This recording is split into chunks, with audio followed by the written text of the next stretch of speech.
स्वागत है दोस्तों आप सभी का आज की इस नई वीडियो में। और आज की इस वीडियो में हम लोग बात करेंगे क्लास 12 का पॉलिटिकल का चैप्टर नंबर 2 का पार्ट नंबर 2, जिसमें पार्ट का नाम है दोस्तों दो ध्रुवीयता का अंत। और इसका फर्स्ट वीडियो मैंने ऑलरेडी बना के डाल दिया है। तो आज हम इसमें बाकी के 30 क्वेश्चंस लेके आए हैं और इन्हीं के साथ ही हमारा जो चैप्टर नंबर 2 है वो कंप्लीट हो जाएगा। और आप लोगों से रिक्वेस्ट है, प्लीज़ आप दोनों वीडियो आप ध्यान से देखें जिससे कि आपको पूरा चैप्टर समझ में आएगा। तो दोस्तों शुरू करते हैं आज का वीडियो। लेते हैं पहला क्वेश्चन। फर्स्ट क्वेश्चन बोलता है, क्वेश्चन नंबर फर्स्ट, भारत किसके लिए हथियारों का दूसरा सबसे बड़ा खरीदार देश है? यानी भारत जो है किससे सबसे ज़्यादा हथियार खरीदता है? तो इनमें से अमेरिका, फ्रांस, रूस या जापान। तो दोस्तों हम लोगों को पता है हमारा जो सही जो रिश्ता है, रिलेशन है, वो हमारे ज़्यादातर सही रिलेशन रहे हैं शुरू से रूस के साथ। तो हम लोगों का इसका जो सही जवाब है वो है हमारा रूस। रूस से हम ज़्यादा से ज़्यादा हथियार खरीदते हैं। तो ऑप्शन नंबर है इसका सी, करेक्ट आंसर। नेक्स्ट क्वेश्चन लेते हैं दोस्तों, और वो है हमारा रूसी क्रांति के नायक कौन थे? यानी रूसी क्रांति के नायक किसको माना जाता है? तो चार ऑप्शन देख लेते हैं एक बार। Vladimir Lenin, Joseph Stalin, Putin, Mikhail Gorbachev. तो दोस्तों इसका जो सही जवाब है वो है आपका Vladimir Lenin, option number A. Next question ले लेते हैं। नेक्स्ट क्वेश्चन में बोलता है, यूएसएसआर के पहले राष्ट्रपति कौन थे? यूएसएसआर के पहले राष्ट्रपति कौन हैं? तो ऑप्शन देख लेते हैं एक बार। Vladimir Lenin, Joseph Stalin, Boris Yeltsin या फिर इनमें से कोई नहीं। तो दोस्तों इसका जो सही जवाब है वो है आपका व्लादिमीर लेनिन। ये हमारे पहले राष्ट्रपति रहे हैं हमारे यूएसएसआर के, तो ये आपको याद रखना है। नेक्स्ट क्वेश्चन लेते हैं दोस्तों। नेक्स्ट क्वेश्चन है, लेनिन का उत्तराधिकारी कौन बना? यानी लेनिन की जब डेथ हो गई उनके बाद में इनका उत्तराधिकारी कौन बनेगा? तो इनका जो उत्तराधिकारी बनेगा देख लेते हैं ऑप्शन एक बार। Joseph Stalin, Mikhail Gorbachev, Boris Yeltsin या फिर इनमें से कोई नहीं। तो दोस्तों इनके बाद में जो पूरी की पूरी बागडोर संभाली थी सोवियत संघ की वो थे हमारे जोसेफ स्टालिन, जो कि एक तानाशाह थे। इन्होंने अपने यहाँ पर तानाशाही व्यवस्था को लागू कर दिया था। नेक्स्ट क्वेश्चन है, यूएसएसआर के अंतिम राष्ट्रपति कौन थे? यानी यूएसएस यानी सोवियत संघ के अंतिम राष्ट्रपति कौन थे? यानी अंतिम का मतलब है यूएसएसआर का जो डिक्लाइन है 1991 में हो जाएगा, तो उस समय तक यूएसएसआर के राष्ट्रपति कौन हुआ करते थे? तो आपको चार ऑप्शन देख लेते हैं एक बार। Mikhail Gorbachev, Nelson Mandela, Joseph Stalin, Boris Yeltsin. तो इनका जो सही जवाब है वो थे हमारे मिखाइल गोर्बाचेव, क्योंकि इनको लास्ट में हटा दिया गया था तख्ता पलट करके बोरिस येल्त्सिन के द्वारा। तो ये थे हमारे। नेक्स्ट क्वेश्चन लेते हैं। नेक्स्ट है हमारा दोस्तों क्वेश्चन नंबर 6, रूस के पहले राष्ट्रपति चुने गए। यानी पहले निर्वाचित राष्ट्रपति कौन थे रूस के? जब रूस जब एक देश बना यूएसएसआर के डिक्लाइन के बाद, तो उस समय कौन थे जिनको राष्ट्रपति के पद पर चुना गया? तो बोरिस गेलफैंड या निकिता खुर्सेव, जोसेफ स्टालिन या फिर बोरिस येल्त्सिन। तो दोस्तों याद है बोरिस येल्त्सिन ने ही यानी मिखाइल गोर्बाचेव को का तख्ता पलट किया था उनकी सरकार का। तो इसका जो सही जवाब होगा वो होगा आपका बोरिस येल्त्सिन। नेक्स्ट क्वेश्चन लेते हैं। सबसे पहले स्वतंत्रता की घोषणा करने वाला सोवियत गणराज्य कौन था? सबसे पहले वो कौन सा गणराज्य था सोवियत का जिसने सबसे पहले स्वतंत्रता की घोषणा कर दी? तो इसमें से जो सही ऑप्शन है दोस्तों रूस, यूक्रेन, बेलारूस या लिथुआनिया। तो लिथुआनिया इसका जो सही ऑप्शन है, इसने सबसे पहले उद्घोषणा करी थी स्वतंत्रता के लिए। नेक्स्ट क्वेश्चन है दोस्तों क्वेश्चन नंबर 8। क्वेश्चन नंबर 8 में पूछता है, यूएसएसआर के विघटन का आरोप लगाया जाता है। यानी यूएसएसआर का विघटन हो गया, इसका आरोप किसी पर्टिकुलर व्यक्ति पर लगाया जाता है। वो किस पर लगाया जाता है? बोरिस गेलफैंड पर या निकिता खुर्सेव पर या मिखाइल गोर्बाचेव पर या फिर लास्ट ऑप्शन बोरिस येल्त्सिन। तो इसका जो सही ऑप्शन है वो है आपका मिखाइल गोर्बाचेव, क्योंकि मिखाइल गोर्बाचेव ने कुछ नीतियां लागू करी थी लास्ट में जो विफल रहीं और जिसका पूरा भांडा इन्हीं के ऊपर फोड़ा गया। तो इसका जो सही रिस्पॉन्स है वो है आपका मिखाइल गोर्बाचेव। नेक्स्ट लेते हैं। नेक्स्ट क्वेश्चन में पूछता है दोस्तों, वो है आपका अरब क्रांति की शुरुआत किस देश में हुई थी। तो अरब क्रांति की शुरुआत आपको याद होगा, मैंने नए टॉपिक है अभी अभी इस साल जुड़ा हुआ है, और तो इस हिसाब से तो इसमें ऑप्शन देख लेते हैं एक बार, जॉर्डन, इज़राइल, सऊदी अरब या फिर ट्यूनीशिया। तो दोस्तों याद होगा आपको, ट्यूनीशिया के बारे में हम लोगों ने पढ़ा था, ट्यूनीशिया में इसकी शुरुआत हुई थी। नेक्स्ट क्वेश्चन ले लेते हैं। नेक्स्ट क्वेश्चन में पूछता है ट्यूनीशिया किस महाद्वीप का देश है। तो दोस्तों ट्यूनीशिया किस महाद्वीप का देश है, तो किस महाद्वीप में स्थित है ये, तो आपको याद रखना है, ये है अफ्रीका महाद्वीप का एक देश है ये। नेक्स्ट क्वेश्चन लेते हैं। नेक्स्ट क्वेश्चन में पूछता है क्वेश्चन नंबर 11, अरब क्रांति किस मुद्दे के खिलाफ हुई थी। तो चार ऑप्शन है आपके, चार ऑप्शन देख लेते हैं एक बार, भ्रष्टाचार के खिलाफ, बेरोजगारी के खिलाफ, तानाशाही के खिलाफ या फिर उपरोक्त सभी। दोस्तों ये तीनों के तीनों मुद्दे वहाँ पर बहुत ज़्यादा परेशान कर रहे थे लोगों को। भ्रष्टाचार भी बहुत ज़्यादा था, बेरोजगारी भी ज़्यादा थी, और तानाशाही की तो बात ही नहीं निराली है। तो दोस्तों इसका जो सही जवाब होगा वो होगा ऑप्शन नंबर डी, यानी सभी से परेशान थे लोग। नेक्स्ट ले लेते हैं। नेक्स्ट क्वेश्चन है आपका, प्रथम खाड़ी युद्ध कब हुआ, यानी जो प्रथम खाड़ी युद्ध था वो कब हुआ। तो प्रथम खाड़ी युद्ध दोस्तों 1990 में हुआ था। तो ऑप्शन नंबर डी इसका सही होगा। नेक्स्ट क्वेश्चन ले लेते हैं। नेक्स्ट क्वेश्चन में पूछता है प्रथम खाड़ी युद्ध के तहत कौन सा ऑपरेशन चलाया गया। सैनिक ऑपरेशन चलाया गया था प्रथम खाड़ी के दौरान। तो प्रथम खाड़ी युद्ध के दौरान जो ऑपरेशन चला था उसका नाम था operation desert storm. Option number C होगा इसका सही, ऑपरेशन डेजर्ट स्टॉर्म के नाम से जाना गया उसको। नेक्स्ट क्वेश्चन ले लेते हैं, वोल्शेविक कम्युनिस्ट पार्टी के संस्थापक कौन थे। वोल्शेविक कम्युनिस्ट पार्टी के संस्थापक किसको माना जाता है। तो इसमें जो चार ऑप्शन उनको देख लेते हैं। First of all Vladimir Lenin को, जोसेफ स्टालिन को, बोरिस येल्सिन को, या फिर इनमें से कोई नहीं। तो इसके जो संस्थापक थे वो थे हमारे व्लादिमीर लेनिन। इनका नाम बहुत ही ज़्यादा फेमस है, वो बार बार आ रहा है, तो इसको याद रखेंगे दोस्तों। नेक्स्ट क्वेश्चन लेते हैं, किसने खेती का बलपूर्वक सामूहिकरण करवाया, यानी इन चार ऑप्शन में से कौन वो व्यक्ति था, कौन वो तानाशाह या फिर राजा था, शासक था जिसने ज़बरदस्ती सामूहिकरण करवाया था खेती का।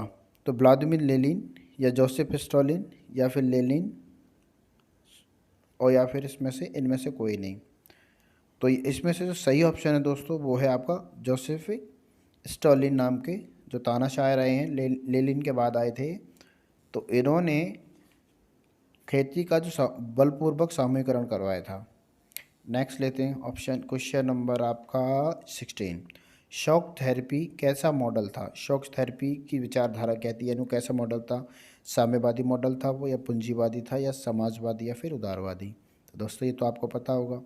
वे सभी देश जो अभी अभी डिक्लाइन हुआ था यूएसएसआर से, जो निकले हुए थे, उनके लिए आघात पहुंचाकर उपचार करने का जो बोला गया है हम लोगों ने, इसका मतलब होता है।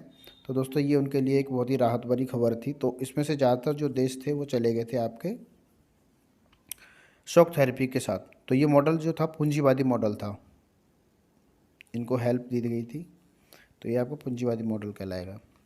नेक्स्ट क्वेश्चन लेते हैं दोस्तों। नेक्स्ट में पूछे शॉक थेरेपी को किस वर्ष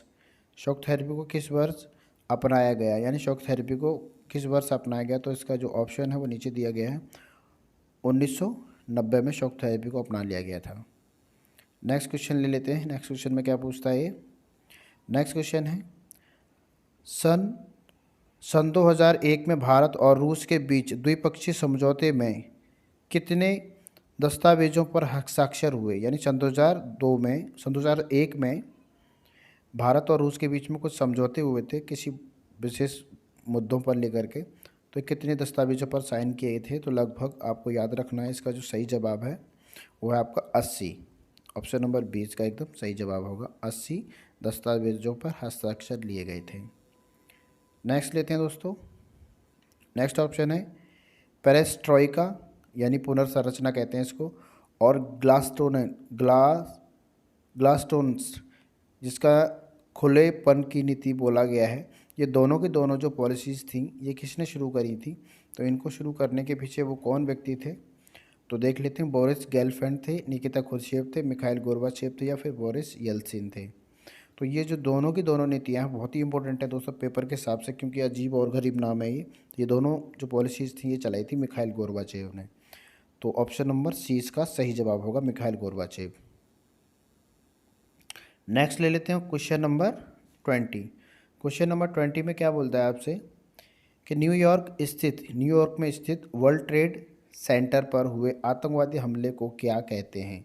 आपको याद होगा सन 2001 में एक आतंकवादी हमला हुआ था। 19 अपहरणकर्ताओं ने यानी अमेरिका पर बहुत ही बड़ा हमला किया था, जिसको हम लोग 9/11 के नाम से जानते हैं। तो इसका जो सही जवाब है वो दोस्तों 9/11 सन 2001 में हुआ था, सन 2001 में। तो नेक्स्ट क्वेश्चन लेते हैं। नेक्स्ट क्वेश्चन है दोस्तों वो है आपका, नई विश्व व्यवस्था की संज्ञा किसने दी। नई विश्व व्यवस्था की जो संज्ञा किसने दी, तो इसमें 4 ऑप्शन हैं, George Bush, Bill Clinton, Barack Obama और KF कैनेडी। तो दोस्तों इसका जो सही जवाब है वो है आपका जॉर्ज बुश। उस समय राष्ट्रपति थे यहाँ के, तो उन्होंने इसको संज्ञा दी थी। नेक्स्ट क्वेश्चन लेते हैं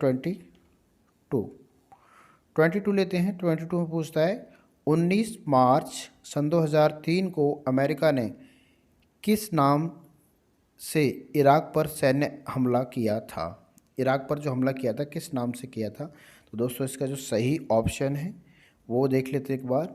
यहाँ पे 4 ऑप्शन दिए गए हैं, operation desert storm, operation Iraqi freedom और वीडियो गेम बार, और इनमें से कोई नहीं। तो इसका जो सही जवाब है दोस्तों ये था आपका ऑपरेशन इराकी फ्रीडम के नाम से एक सैन्य अभियान चलाया था अमेरिका ने।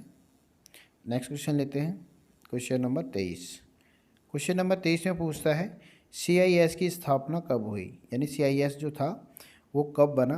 तो यानी CIS जो ये वही संगठन था एक तरह से जो USSR के डिक्लाइन के बाद 12 देशों ने मिलकर के एक संगठन बनाकर तैयार किया था। तो USSR का डिक्लाइन हो गया, तो ये जो बन के तैयार हुआ था ये हुआ 1991 में। लास्ट ऑप्शन इसका एकदम सही होगा। नेक्स्ट क्वेश्चन ले लेते हैं। नेक्स्ट क्वेश्चन बोलता है अरब क्रांति कब शुरू हुई, यानी अरब क्रांति जो हमने अभी अभी समझी थी, अरब क्रांति ये ट्यूनीशिया में हुई थी। और ये हुई कब थी, तारीख आपको ये बता रही है, सन बताना है। तो सन 2009 बताना है आपको, सन 2009 की घटना है। तो ऑप्शन नंबर बी सही है इसका। नेक्स्ट ले लेते हैं दोस्तों, वो है हमारा 1990 के अगस्त में 1990 के अगस्त में इराक ने किस देश पर हमला किया था। इराक ने किस देश पर हमला किया था, तो वो देश था दोस्तों कुवैत। कुवैत पर, इसे हम सेकंड खाड़ी युद्ध के नाम से भी जानते हैं। तो ये कुवैत पर आक्रमण कर दिया था, उसको स्वतंत्र कराने के लिए अमेरिका ने अभियान चलाया था। नेक्स्ट क्वेश्चन लेते हैं, किस देश पर कम्युनिस्ट पार्टी ने 72 वर्षों तक शासन किया। तो अप्रोक्सीमेट इसको हम 70 भी कह देते हैं कभी कभी, लेकिन एक्यूरेट अगर देखा जाए तो कम्युनिस्ट पार्टी का जो शासन रहा वो सोवियत संघ पर था 72 सालों के लिए। तो इसका जो सही जवाब है वो है दोस्तों सोवियत संघ। USSR पर कम्युनिस्ट पार्टी ने लगभग 72 साल शासन किया था। नेक्स्ट क्वेश्चन लेते हैं। नेक्स्ट क्वेश्चन में पूछता है आपसे संयुक्त राष्ट्र अमेरिका ने 9/11 के हमले का जवाब कैसे दिया। 9/11 का जो हमला था उसका जवाब उन्होंने कैसे दिया, तो देख लेते हैं 4 ऑप्शन, ऑपरेशन एंड्यूरिंग फ्रीडम शुरू करके, या ऑपरेशन डेजर्ट स्टॉर्म शुरू करके, या वीडियो गेम बार शुरू करके, या फिर इनमें से कोई नहीं। दोस्तों इसका सही जवाब है इस ऑप्शन का, और वो है आपका इस क्वेश्चन का ऑपरेशन एंड्यूरिंग फ्रीडम शुरू करके। ये भी एक बहुत बड़ा अभियान था, सैन्य अभियान था, जो अमेरिका ने 9/11 की घटना के बाद सभी अरब देशों साथ में जितने भी आतंकवादी संगठन थे उनको तहस नहस कर दिया था। तो इसका सही ऑप्शन ए। नेक्स्ट ले लेते हैं option number, question number 28। Czechoslovakia but गया, यानी चेकोस्लोवाकिया के कई टुकड़े, 2 टुकड़े हो गए, किन किन हिस्सों में बट गया था वो। तो आप देख लेते हैं, चेक या स्लोवाकिया या स्लोवेनिया, या फिर ए और बी दोनों में। तो दोस्तों इसका जो सही वाक है, जो सही ऑप्शन है वो आपका डी, यानी चेक और स्लोवाकिया 2 अलग अलग देशों में ये बट गया था। ऑप्शन नंबर डी सही होगा। नेक्स्ट ले लेते हैं, वर्तमान में CIS में कितने सदस्य हैं, यानी वर्तमान में देखा जाए CIS में कितने सदस्य हैं, तो दोस्तों आज भी इसमें 12 के 12 ही देश हैं। ऑप्शन नंबर इसका सी सही है। नेक्स्ट क्वेश्चन लेते हैं, लास्ट क्वेश्चन है इस वीडियो का। क्वेश्चन नंबर लेते हैं 30। अरब क्रांति का प्रभाव किन देशों में रहा? अरब क्रांति का प्रभाव किन किन देशों में पड़ा था, क्योंकि अरब क्रांति बहुत बड़े पैमाने पर फैल चुकी थी? यमन, सीरिया, लीबिया या उपरोक्त सभी? तो दोस्तों लगभग सभी जगहों पर इसका प्रभाव देखने को मिला था। तो दोस्तों ये था आपका चैप्टर नंबर 2 का सेकंड पार्ट। इसमें मैंने आपको 30+ क्वेश्चन आपको कराए और प्लस फर्स्ट वीडियो में पहले ही अपलोड कर चुका हूं, तो प्लीज़ दोनों वीडियो ज़रूर देखें। और इसमें पॉलिटिकल के फर्स्ट टर्म को कंप्लीट करने के लिए प्लीज़ हमारे सारी सीरीज़ ज़रूर देखें। तो इसमें 12th क्लास के जितने भी MCQs मैंने बनाए हैं जो आपके लिए काफ़ी प्रॉफिटेबल होंगे और आप इससे बहुत कुछ सीखेंगे और आपका पेपर बहुत ही आसान होने वाला है। तो दोस्तों इसका जो नेक्स्ट चैप्टर है उसके नेक्स्ट चैप्टर की वीडियो भी आपको बहुत ही जल्दी प्रोवाइड हो जाएंगी। यदि आप हमारे चैनल पर नए हैं तो प्लीज़ चैनल को सब्सक्राइब करें। फिर मिलते हैं एक नए वीडियो के साथ, जब तक के लिए गुड बाय।